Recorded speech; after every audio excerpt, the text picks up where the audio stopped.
Has this ever happened to you?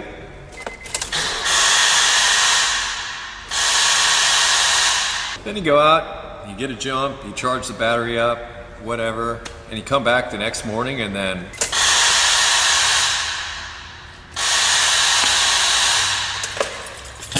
I might have a solution for you. Hello everybody, Eric the Car Guy here. I'd like to remind you that this video is brought to you by BBB Industries, makers of premium remanufactured alternators and starters that meet or exceed OE specifications in fit, form, and function. In this video, I'd like to talk a little bit about a parasitic draw condition. And earlier in the video, that's kind of what I showed you, which was a typical scenario where you go to start your vehicle and you find that your battery is dead or so low that it can't turn the engine over on one day, and then you charge the battery up or do whatever you need to do, and you come back the next day and you find that the same conditions still exist. The first step in this process is, of course, to check the battery to make sure that that's okay, but it's very possible that there is a parasitic draw, meaning that there's an electrical drain on the system that's happening overnight as the vehicle sits. And we're going to go through the step-by-step process of how to go about doing a parasitic draw test in this video. And one of the tools that you're going to need is a multimeter with amp capabilities. So that's step one. And you want it to handle like up to a 20 amp scale. 10 amps could be okay. 10 amps is probably going to be okay, but it's really preferable that you have one that goes up to a 20 amp scale, but in addition, it needs to go way down to like the 200 milliamp scale because you're many times measuring very small current draw. So instead of sitting here talking about this issue, why don't we go through the process of how to resolve a parasitic draw condition. The first part of this process is to start with a fully charged battery. So for the first step, I'm going to hook up your battery charger and let it charge until the battery is fully charged. Now that I've fully charged my battery, I'm going to check it. Make sure it's good. I'm actually going to look at voltage. This voltage right here is actually a little low. I'm looking for 12.6 volts. I think it's 600 CCA. And I've got 70. So my battery, not so good here. So I'm going to start with mine with changing out the battery. Poof! Now we have a brand new fully charged battery in the vehicle. Alright, now that we know that we have a fully charged, good battery in the vehicle, there are a few things that we want to do before we actually get started doing our parasitic draw test. And that is to make sure that nothing on the vehicle is on. In other words, you want to make sure to remove your key from the ignition. You want to make sure that the doors are closed. Don't leave a door open when you do this test. Not only is that likely to turn on the dome light, which would cause an amp draw, but in addition, it may go through a whole, the computer may sense that the door is open and go through a whole series of electrical loads, either maybe priming the fuel pump or doing something of that nature that's going to draw a significant amount of amps for a significant amount of time. So you want to make sure that your doors are closed, your trunk is closed, your glove box is closed, your key is out of the ignition. You want to make sure that it's just like it is when you sit it and park it. So turn everything off, take the key out of the ignition, start there. Now that we're sure that everything is off, the next step is to actually check and see if we have a parasitic draw. And to do this, we need to put our ammeter on the amp scale. And many times what that requires is that you move your red lead to a different part of the DVOM. Always start with the highest amp scale. So in this case, I have one slot for milliamps and I have one slot for amps. So I'm going to put my lead in the amp side. I'm going to set my dial here for DC amps. I'm going to start with a higher scale. I'm going to start with a 10 amp scale. Now there are some people that say that they remove the positive battery cable to do this. You can actually remove either battery cable, but I'm going to strongly recommend that you do this with the negative battery cable. And the reason for this is that you're tying this ammeter in series. And what that means is if you, on the positive side, touch this to any ground, you could actually short the system out via your meter. So to avoid that, do it on the ground side. It's a lot safer. If you short ground to ground, so what? It's not like when you short a positive to ground. Now to perform the test itself is fairly simple. You take your leads and loosen and remove the negative battery cable and put one lead in that cable. Take the other lead and touch it to the negative battery terminal and look at the amp draw that you have. In my case, I have an amp draw of 3.6 amps. The most you should see when doing this is 50 milliamps. So in other words, when I hook this up, I shouldn't see anything at all. But the fact that I have a 3 amp current draw going on here means that I have a significant drain on the system when everything is off.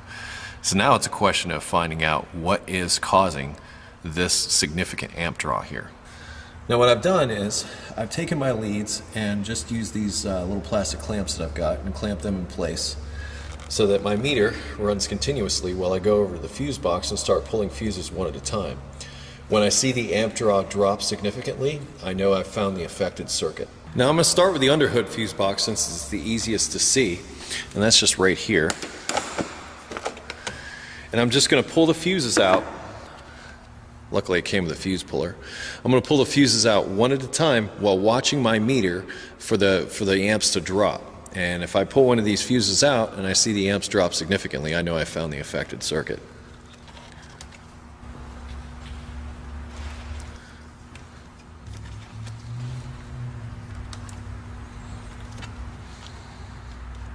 So far, no change.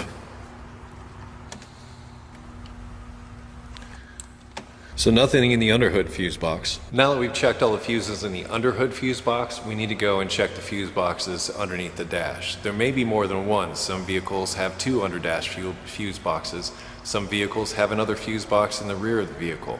But you want to go through every single fuse until you see a significant drop in amps till you get down in that 50 milliamp range. But here's a word of caution.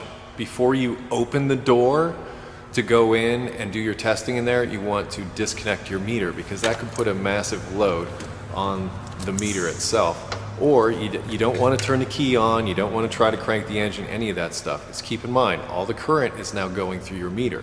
You do something like that, you could damage your meter. So before you go and open the door, disconnect your meter and then disable the door switch before you start doing your testing in there. Just going to make sure that the door switch is depressed. Now I can hook my meter back up and continue testing. I'm going to take my meter though and I'm going to put it up on the windshield so that I can see it inside the vehicle. Luckily the rubber helps it stay. Now that we can view our amps from inside, I'm going to keep pulling fuses down here until I see a significant drop in amps, which would indicate that we've found the affected circuit. It's the same process as before. Just keep pulling fuses one at a time until you find one that has an effect.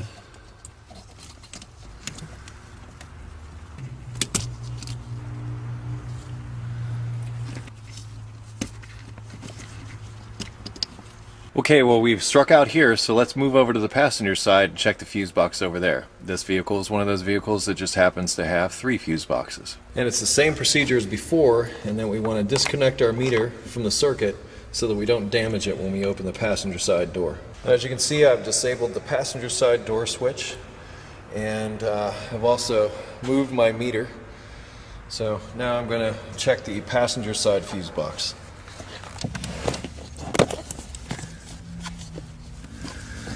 And we're going to proceed the same way by pulling fuses one at a time until we find the source of the draw.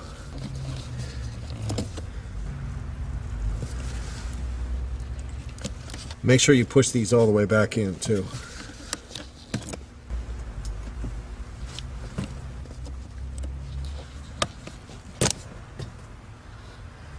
See that? Found it. A significant drop in amps. Now you've found the affected circuit. Now it's time to see what's on that circuit.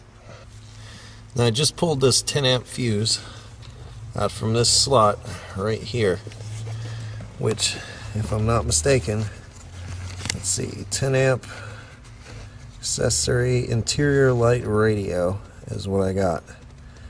So I know that the circuit involves the interior light and radio, and I'll pull the wiring diagram for this vehicle for that particular fuse and go through both what appears to be the radio and the interior light to see all the things that are involved in that circuit. Okay, now here is a wiring diagram for that particular circuit. Now, I was fortunate enough to be able to download this wiring diagram from BBB's website. I'll put a URL up here on the screen. I'm also going to put a link down in the description. I've got to say, in a situation like this, a wiring diagram is invaluable. It's going to be extremely difficult to try to figure out what you're even looking for without one. But what I like to do when I'm looking at these wiring diagrams is I like to look for common areas. So I look around on this diagram, and what I find is there is a common area here at this interior light switch. So I'm going to go over to the vehicle and take a look at that and see if there's any kind of issues going on there. And check this out. This interior light switch has been left on.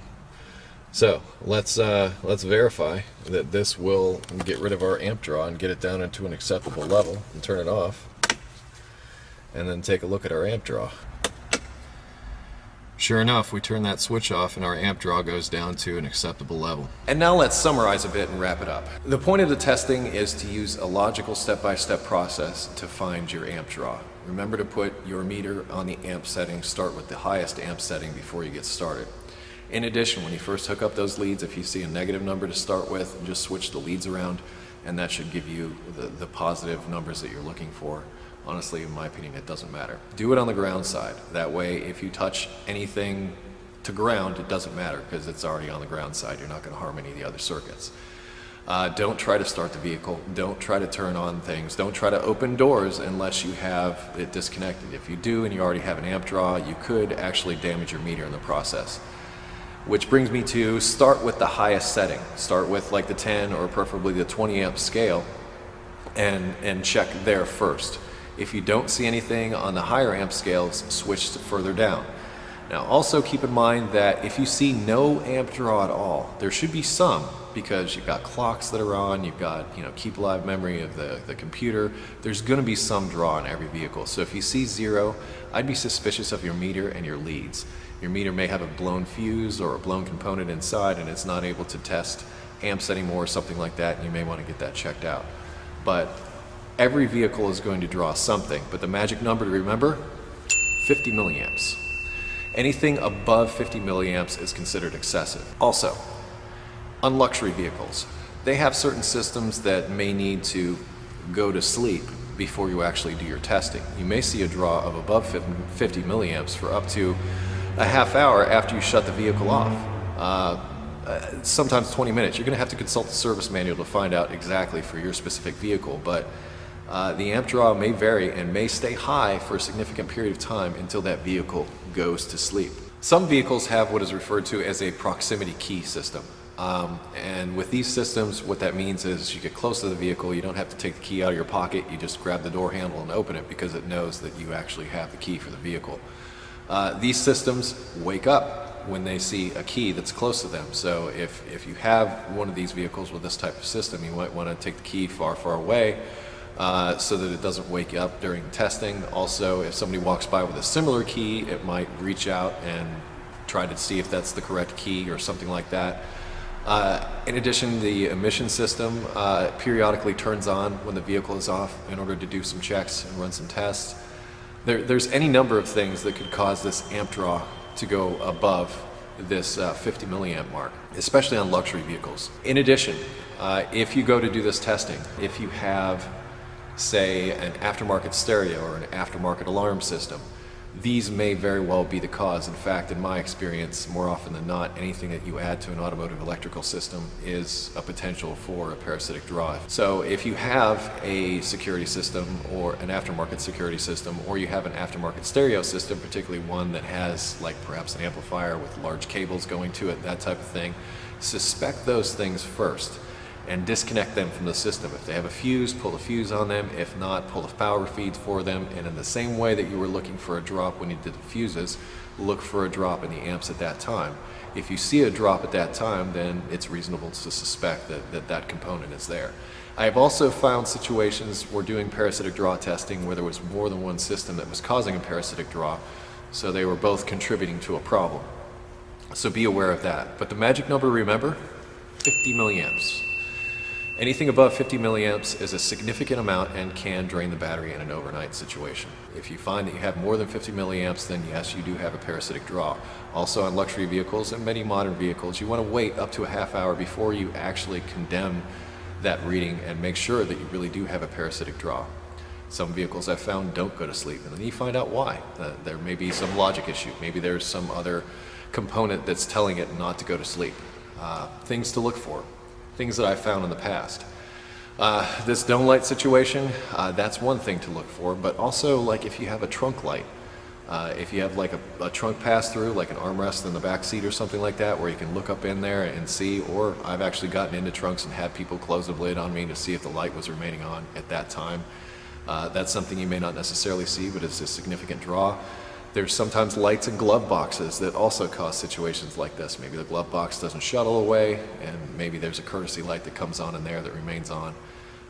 Any number of things like that. But just keep your eyes out for aftermarket things and lights that get left on. Lights draw lots of amps, so they can do things. First, make sure you're starting with a fully charged battery. Then after that, the process of elimination. Start with those aftermarket components and then start pulling fuses one by one in the fuse box until you see the amps drop. Once you find that affected circuit, then look at the different components within that circuit. Like in this case, there was more than one. The radio and the dome light were both connected. So I would have to explore both of those circuits separately and eliminate each one of those things separately from that circuit to determine what branch of that circuit was the one that was causing the draw. And that's pretty much the name of the game. You're going to need a wiring diagram to do that with at that point. I hope this information was useful to you on parasitic draw testing. I'd like to remind you that this video is brought to you by BBB Industries, makers of premium remanufactured alternators and starters that meet or exceed OE specifications in fit, form, and function. I am Eric the Car Guy. You can always find me at ericthecarguy.com or follow me on Facebook and Twitter and now on Google+.